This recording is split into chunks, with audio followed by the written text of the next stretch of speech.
রাতের আকাশ ছিল গভীর নীল, চারপাশ নিস্তব্ধ। হঠাৎ এক ঝলকে সবকিছু যেন আগুনে জ্বলে উঠল।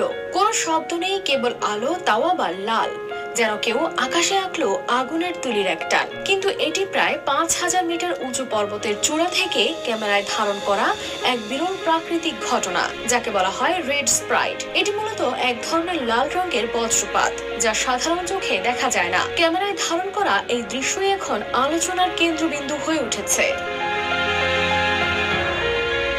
এই অসাধারণ দৃশ্যটি ক্যামেরায় ধারণ করেছেন চীনের 17 বছর বয়সী তরুণ অ্যাস্ট্রোফটোগ্রাফার দং গুচাং। তিনি আগেই আবহাওয়া দেখে বুঝে নিয়েছিলেন ওই রাতেই আকাশ মেঘমুক্ত থাকবে। তাই পরিকল্পনা করেই তিনি তিব্বতের সান্নান এলাকায় এক উঁচু পাহাড়ি জায়গায় চলে যান। সেই জায়গার উচ্চতা ছিল 5,000 মিটারেরও বেশি। দং তার ক্যামেরা এমন ভাবে সেট করেছিলেন যাতে প্রতি সেকেন্ডে 120টি ফ্রেম তোলা যায়।